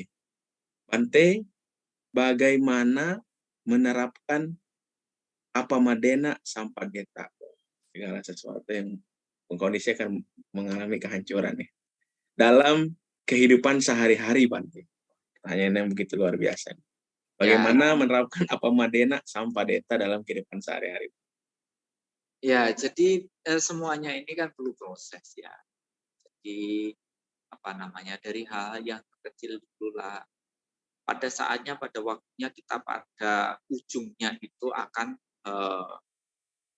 berhadapan langsung, dan disitulah semua yang telah kita lakukan, paramita kita, keyakinan kita, kemampuan kita, kebijaksanaan kita, semangat kita curahkan hanya untuk satu, memadamkan itu. Tapi kalau Ibu Asra sekalian punya tujuan yang luhur, saat ini tidak melakukan apapun, ya gimana mau apamadena sampadeta, bagaimana bisa melakukan itu. Jadi cobalah untuk mengetahui, melihat saat ini. Jadi bukan melihat nanti, tapi lihat sekarang. Kalau misalnya muncul kotoran batin sekarang, ya yang muncul itu aja diurusin dulu. Nggak usah ngurusin yang lain-lain. Ya. Jadi setiap sadar, tidak akan ada muncul kotoran itu. Tapi begitu kita lengah, itu muncul. Begitu itu muncul, segera diatasi. Tidak perlu yang nunggu yang lainnya muncul, atau yang besar-besar muncul. Tidak perlu. Kalau bisa melihat percikan api, dan itu akan membesar atau membahayakan, udah langsung dimatikan tanpa harus membiarkan dulu. Wah, ini api, ini nanti akan semakin membesar, ini nanti akan menyulut ke sana kemari. Tapi tidak melakukan apapun. Nah, apinya semakin membesar dan membakar beneran. Jadi segera dilakukan tindakan untuk memadamkan. Itu namanya orang yang sikap dalam mengambil sebuah tindakan. Jadi kayak misalnya, mohon maaf, perumpamaannya, ada api yang memercik ke kepala Ibu Asra sekalian. Ya kita tidak perlu berpikir, oh ini api ini panas, nanti membakar kepala saya sampai gosong. Kemudian baru pikir dengan sarana apa ya saya bisa memadamkannya, lari cari air misalnya. Nah, kalau masih mulai memercik dan itu bisa kita padamkan dengan memukul kepala kita, ya lakukan. Asalkan kan apinya padam kan gitu. Jadi tidak usah, oh ini api ini panas, nanti membakar. Wah, ini apinya keburu membesar. Jadi, tapi ini Bu Asa sekalian, pada saat muncul ada kotoran batin dan memang pada saat munculan itu saja itu sebenarnya menandakan bahwa kita lengah waktu itu sudah, sehingga kadang muncul, karena kalau tidak lengah tidak akan muncul. Tapi pada saat Ibu Asra mengetahui itu langsung diam. Kotoran itu tidak berkembang segala macam, tidak, langsung diam. Dengan kesadaran yang kita miliki itu langsung kayak tidak bisa berkutik lagi, kita langsung budu lagi gitu kan, kalau misalnya menggunakan objeknya budu. Jadi tidak langsung berkembang karena kita sudah mengetahui. Jadi kayak misalnya perumpamaannya kayak ada orang mau mencuri. Begitu kita mengetahui, dia langsung berhenti melakukan tindakan itu. Oh iya, ada orangnya ternyata gitu kan. Dia langsung berhenti, tidak melanjutkan itu. Nah, makanya kita jangan sampai seperti penjaga yang lupa atau lengah. Begitu lengah itu sudah berkobar-kobar, baru kita bingung mencari cara untuk memadamkannya, itu kan repot. Makanya jangan menggunakan patah mencari payung setelah kehujanan, tapi sedia payung sebelum kehujanan. Menjaga kesehatan sebelum sakit, bukan mencari obat setelah sakit. Ya, itu kan pepatah yang kacau kalau seumpamanya mencari payung setelah kehujanan, sedia payung sebelum kehujanan. Menjaga kesehatan sebelum mengalami sakit. Gitu. Ya memang kalau namanya sakit ya cari obat, tapi jaga kesehatan kita supaya jangan sakit. Gitu ya. Baik, terima kasih. Baik, terima kasih Bante penjelasannya. Wah, masih ada. Ini udah masuk lagi 2 pertanyaan lagi nih Bante. Bante, izin bertanya. Kok bunyi kan? Bagaimana pikiran kita terus mendoakan semua makhluk hidup berbahagia dikala kita sedang beraktivitas, Bante? Pertanyaannya seperti itu. Kalau kita sedang beraktivitas melakukan apa, fokus saja dengan apa yang sedang kita lakukan itu. Sadar dengan apa yang sedang dilakukan, dan kesadaran kuncinya kan pada kesadaran itu. Kalau Ibu Asra melakukan apapun dengan kesadaran, hasilnya juga akan memuaskan, hasilnya akan bagus, hasilnya bisa sempurna gitu. Misalnya mengadministrasi sesuatu, menulis angka gitu. Kalau Ibu Asra tidak sadar, ketambahan 01 aja itu totalannya gantinya oke. Misalnya kita mau menulis 100 juta, karena kita sambil ngelamun-ngelamun tidak sadar gitu, ketambahan 01. 100 juta tambahan 01, jadinya berapa? Itu 1M. Nah, itu totalan berapa itu jadinya? Gitu kan? Jadi harus memiliki kesadaran dengan apa yang kita sedang lakukan. Nah, kalau misalnya kita mau menggunakan objek meditasi, kita ke mana? Semoga semua makhluk bahagia, semoga semua makhluk bahagia. Ini kita ulang kalimat ini sebenarnya bukan untuk dipancarkan keluar begitu, bukan. Masalahnya di dalam diri kita itu adalah diri kita sendiri. Maka pada saat kita mengucapkan semoga semua makhluk bahagia, semoga semua makhluk bahagia, dengan penuh kesadaran, tujuan kita adalah bagaimana caranya supaya kebencian itu tidak muncul dalam diri kita. Kita tahu kita itu akan menderita kalau dikuasai kebencian. Sehingga karena itu kita ingin bebas dari kebencian, bebas dari penderitaan yang disebabkan karena kebencian itu. Maka karena itulah kita menanamkan, mengembangkan meta cinta kasih dalam diri kita. Nah, kalau sudah di dalam pikiran kita sudah muncul berkembang cinta kasih, karena pikiran menjadi pemimpin pelopor bentuk tadi, dia akan mengucapkan kata-kata yang dengan cinta kasih, perilaku yang penuh dengan cinta kasih. Kita menjadi orang yang dimanapun, kapanpun, berkumpul bergaul dengan siapapun, membawa kesejukan, membawa kedamaian. Kita menjadi manusia yang tidak membahayakan orang lain, yang tidak membahayakan bagi kehidupan makhluk lainnya. Karena apa? Karena kita telah mampu bebas dari kebencian. Nah, kita kadang-kadang itu mengucapkan semoga semua makhluk berbahagia. Semoga semua makhluk berbahagia. Disenggol dikit aja marah. Semoga semua makhluk berbahagia, semoga semua makhluk berbahagia, dimaki orang langsung sewot. Nah, apa gunanya kita mengucapkan semoga semua makhluk berbahagia? Kesadarannya tidak ada. Tapi kalau kita memang benar terlatih, secara refleks pun, pada saat kita misalnya ada cinta kasih selalu ada di dalam diri kita, mau diperlakukan kayak apa, kita memiliki kesadaran itu untuk tidak membalas. Begitu. Jadi kita bisa menyelesaikan masalah semuanya itu dari diri kita sendiri. Tetapi seperti yang tadi Mas katakan, kalau lagi nyapu ya nyapu, fokus nyapu. Kalau lagi masak, masak, fokus masak supaya menyapunya bersih, masaknya enak, nyapu, masak sambil ngelamun-ngelamun, rasanya jadi tidak enak, nyapunya jadi tidak bersih, ngerjakan ini, ngerjakan itu, tidak beres, akhirnya menyalahkan gara-gara meditasi, semuanya jadi tidak ini. Padahal kan meditasi mengajarkan untuk kita menjadi orang yang selalu sadar setiap waktu, setiap saat, sehingga semua apapun yang kita lakukan, hasilnya akan. Terima kasih. Terima kasih. Semoga menjawab dari pertanyaannya. Ini pertanyaan yang kedua ini mirip nih Bante.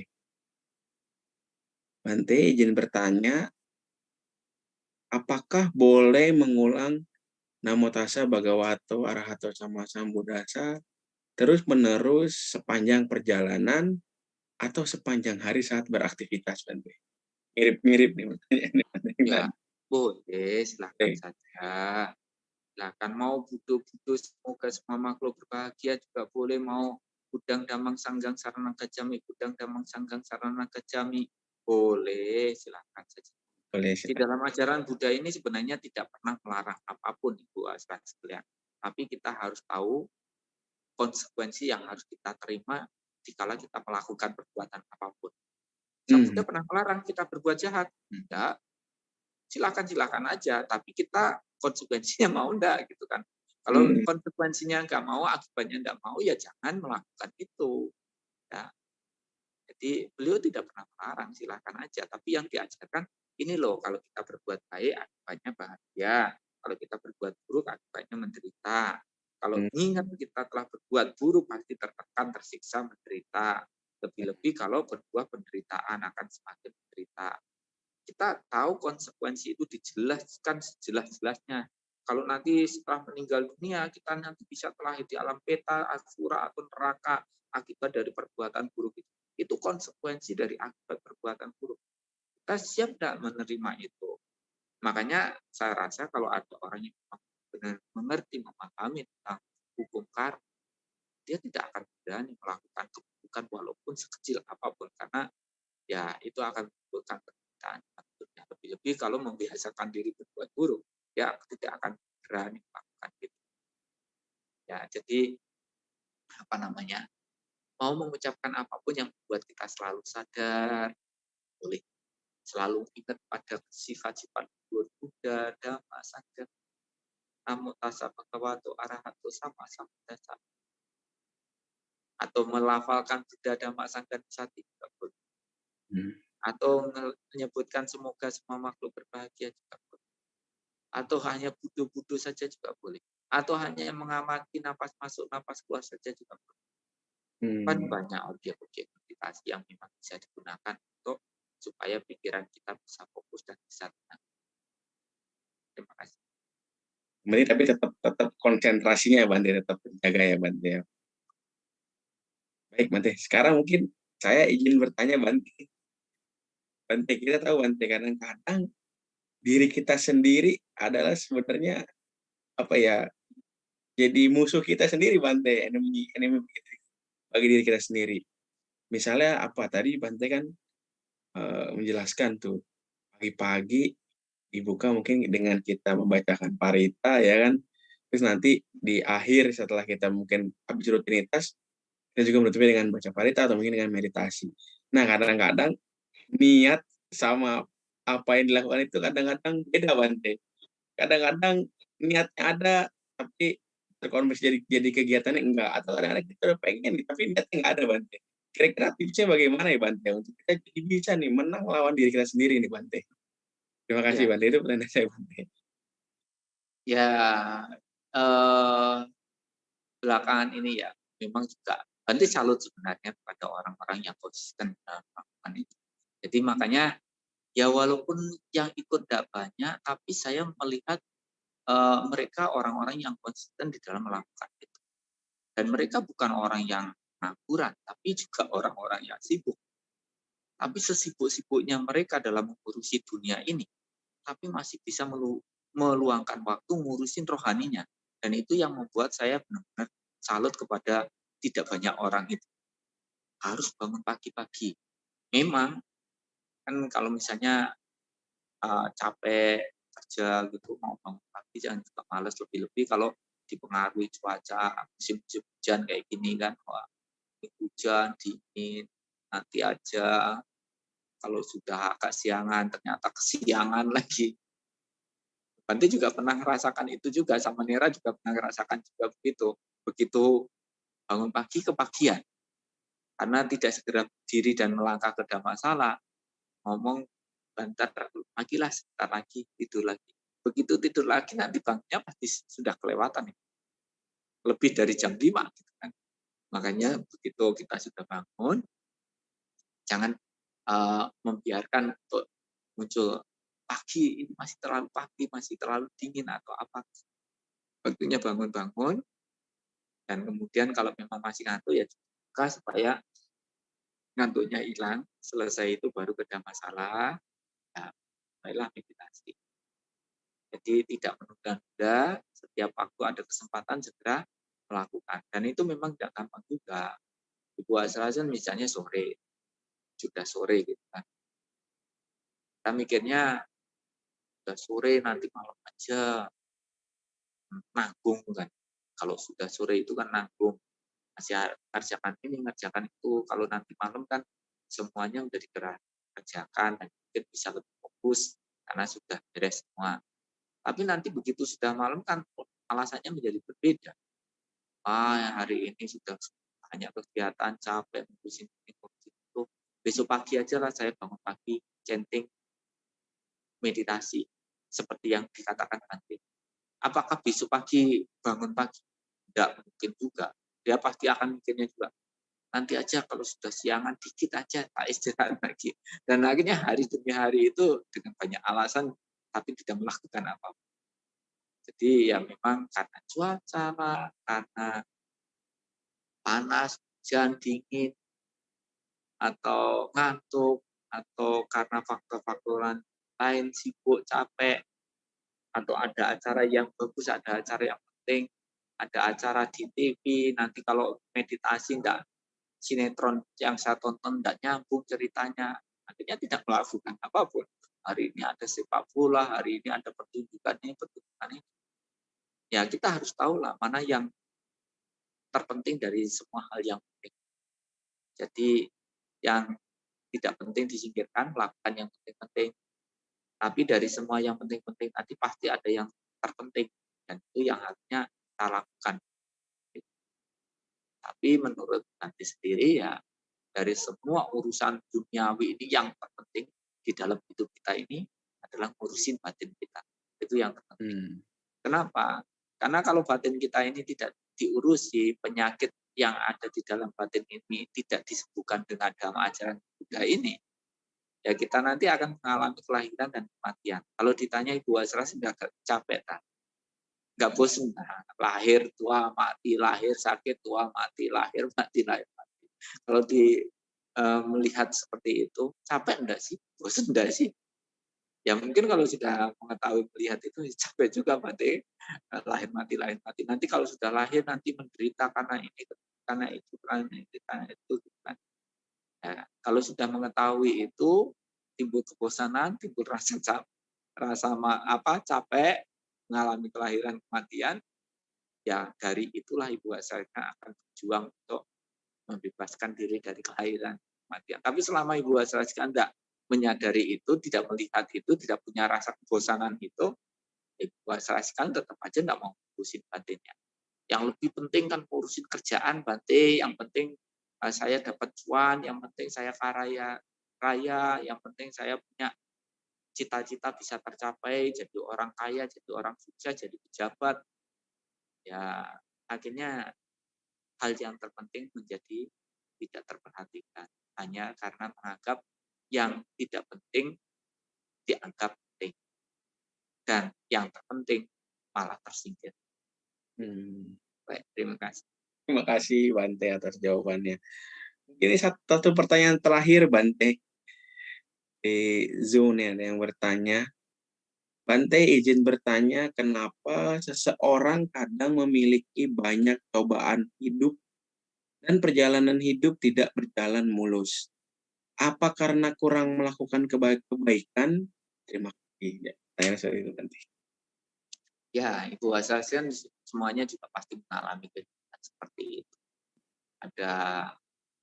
Ya memang ada juga yang jalannya itu lempeng ya, lurus, mulus, itu ada, tapi sedikit sekali orang-orang yang lurus, mulus gitu kan. Tapi ada juga yang lurus, tapi banyak geronjal-geronjal. Ada juga yang belok-belok, sudah belok-belok juga banyak geronjal-geronjal, tapi ada juga yang belok-belok tapi juga mulus. Ada jalannya yang naik turun segala macam. Semuanya itu yang membuat siapa? Jalan yang geronjal-geronjal, belok ke sana, belok sini, yang lurus, yang mulus, dan yang tidak. Yang membuat adalah diri kita sendiri. Kita yang menjadi pencipta bagi kehidupan kita sendiri. Tapi kalau kita tidak mau berpikir secara Buddhis, ya kita ngomong, ini karena saya dilahirkan papa mama, saya makanya jadi kayak gini. Menyalahkan orang tuanya. Atau menyalahkan orang lain selama ada yang bisa dipersalahkan.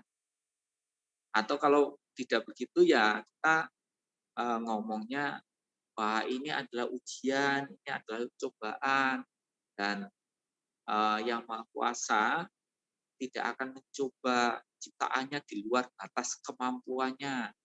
Padahal banyak sekali yang sampai stres, sampai gila, bahkan sampai bunuh diri, itu banyak sekali. Itu kan menandakan cobaannya melebihi batas kemampuan ciptaannya. Gitu kan. Jadi siapa yang membuat seperti itu? Ya dirinya sendiri tadi. Maka kalau kita tidak mau hidupnya seperti itu, ya tidak usah neko-neko. Supaya tidak dineko-neko urip. Nah, bahasa Indonesianya apa itu? Supaya tidak dineko-neko urip. Nah, supaya ya jangan berbuat yang buruk-buruk lah intinya begitu. Karena perbuatan buruk itu yang membuat hidup kita menjadi lika-liku penuh duka. Tidak penuh bahagia tapi penuh duka. Sudah duka berkepanjangan lagi, tidak selesai-selesai lagi. Apalagi kalau sudah menderita, diajak berbuat baik, tambah susah lagi. Saya aja, diajak berbuat baik terus. Hidup saya susah, makan aja susah, berbuat baik. Padahal dengan perbuatan kebajikan itulah yang akan menjadi solusi semua permasalahan apapun yang kita hadapi. Cobalah Ibu Wasalka perhatikan di dalam diri kita semuanya. Ya orang memiliki wajah cantik, suara merdu, kemolekan, ketampanan, semua diperoleh karena buah kebajikannya. Memiliki sehat kuat, memiliki usia yang panjang juga karena kebajikannya. Bisa terpenuhi sandang, pangan, papan, bisa terpenuhi semuanya itu juga karena kebajikan.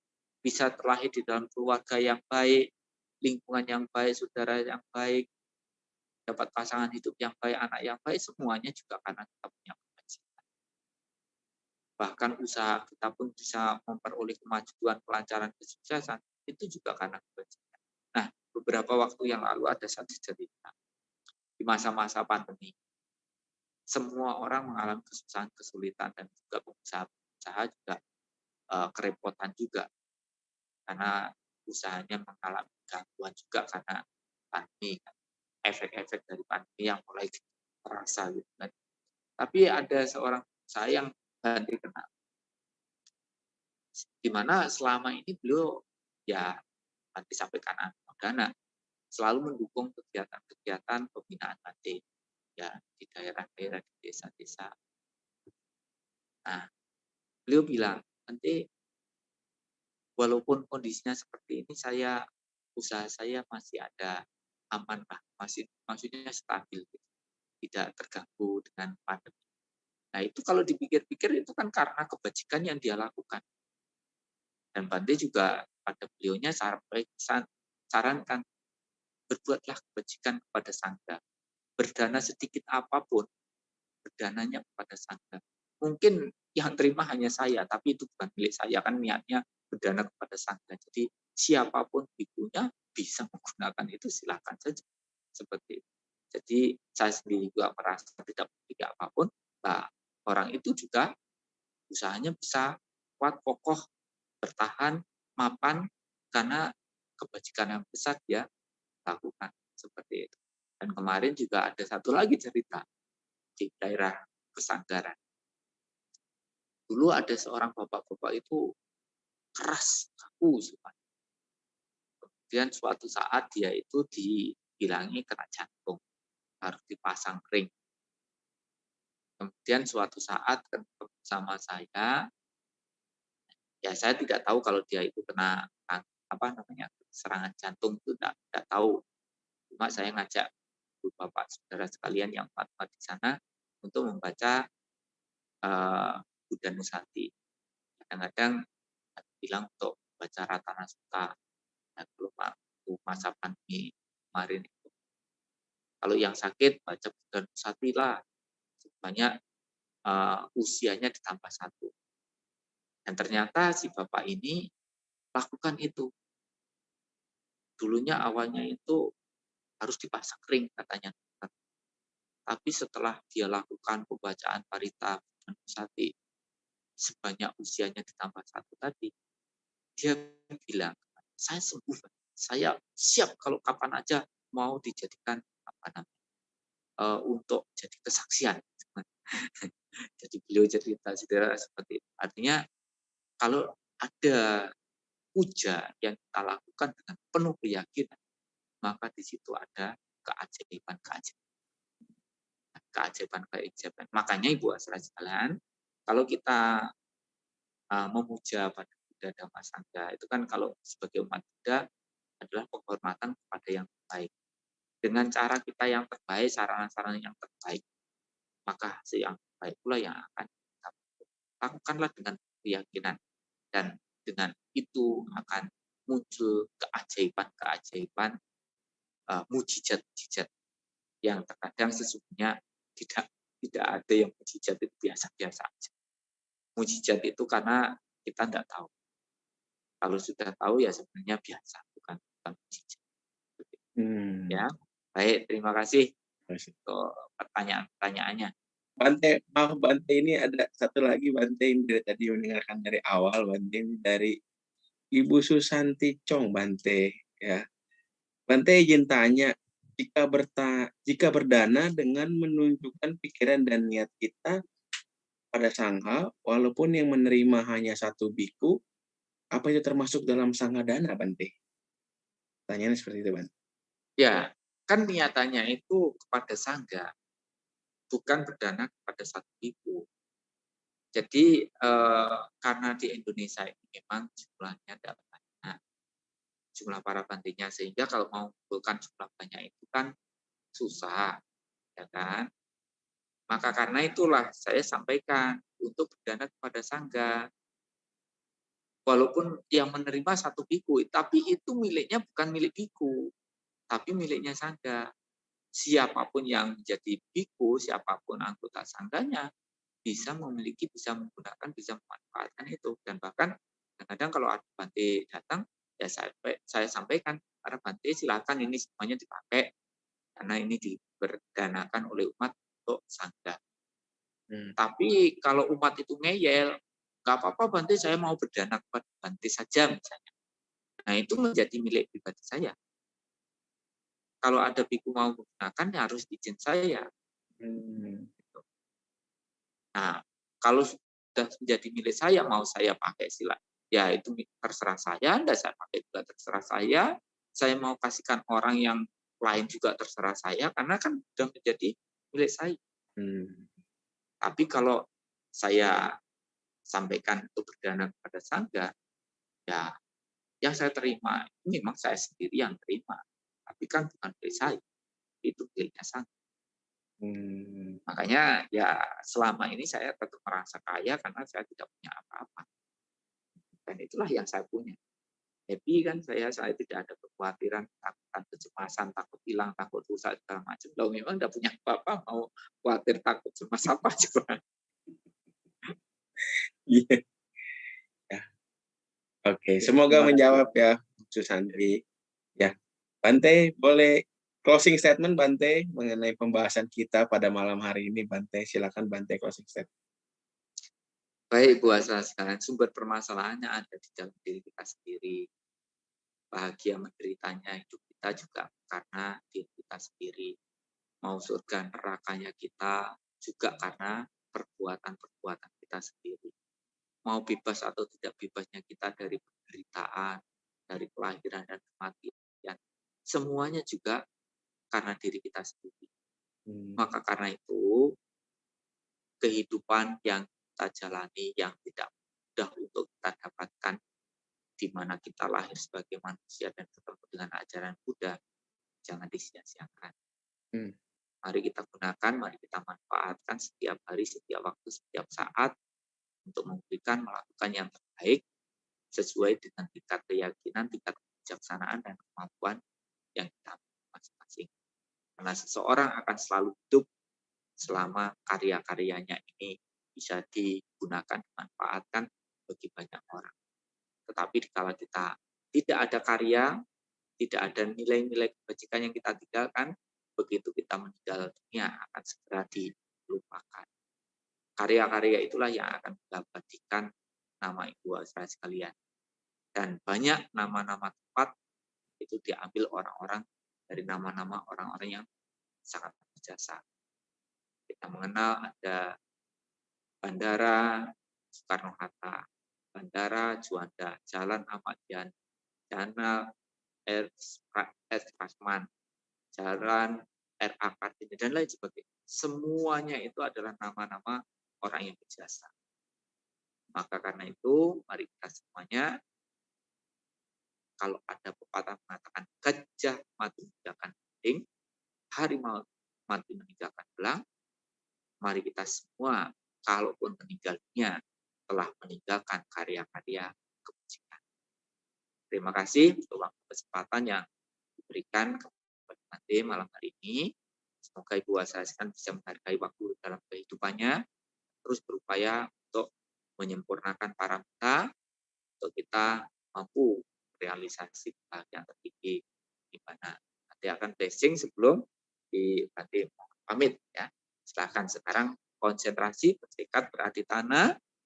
Semoga dengan kekuatan keyakinan pada Sang Tiratana, Buddha, Dhamma, dan Sangha, dan kekuatan kebajikan apapun yang telah kita lakukan dari waktu ke waktu, dari kehidupan demi kehidupan, baik dengan berdana, menjalankan sila, melaksanakan meditasi, semoga membuahkan kebaikan, membuahkan kebahagiaan, semoga menjadi kekuatan yang melindungi, semoga ibu bapak saudara sekalian dimanapun berada, selalu sehat, selalu bahagia, panjang usianya, banyak rezekinya, dan terus bersemangat belajar Dhamma, mempraktekkan Dhamma untuk meningkatkan kualitas batinnya masing-masing.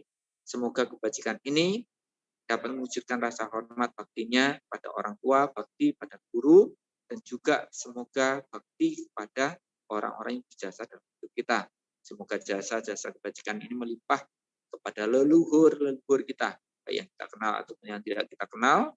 Semua makhluk yang ada hubungan karma dengan kita, semoga mereka semuanya berbahagia, dan karena kebajikan-kebajikan ini pula, semoga semua berkah ada pada Anda, semoga semua berkah menjadi nyata.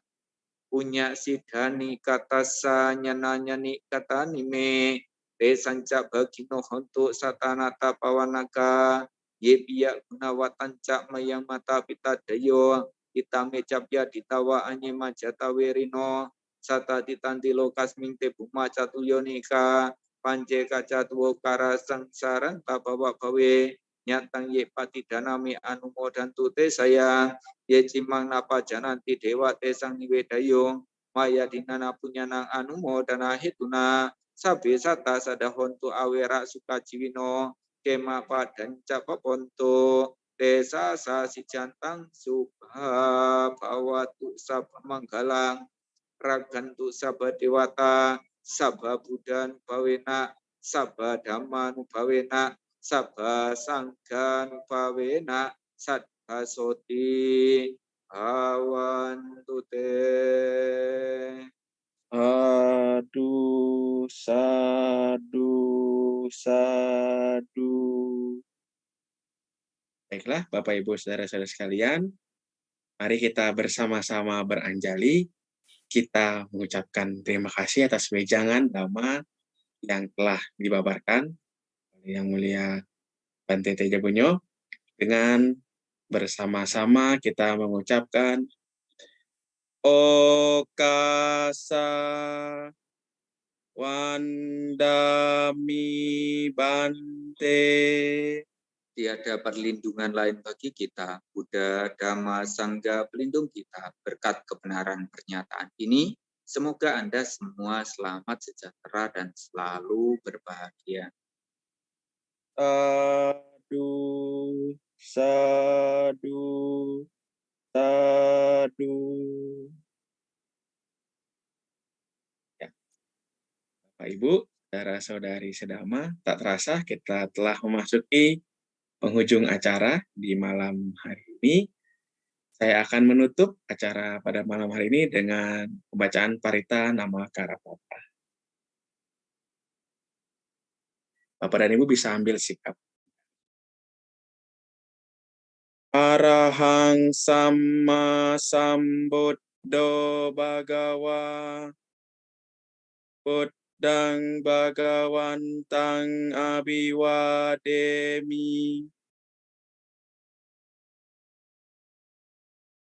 Swakato Bhagawata Dhammo Dhammang Namasami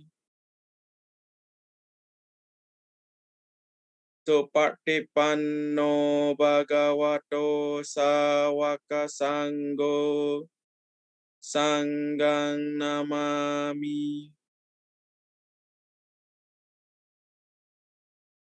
Baik. Selanjutnya, mungkin ada informasi yang ingin disampaikan. Apabila ada, mungkin dari operator bisa menampilkan informasi-informasi tersebut.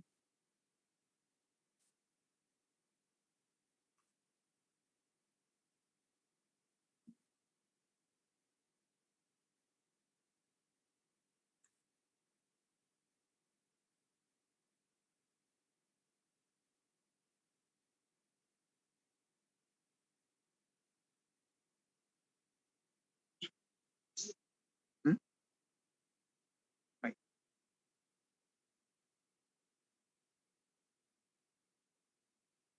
Baik, Pak.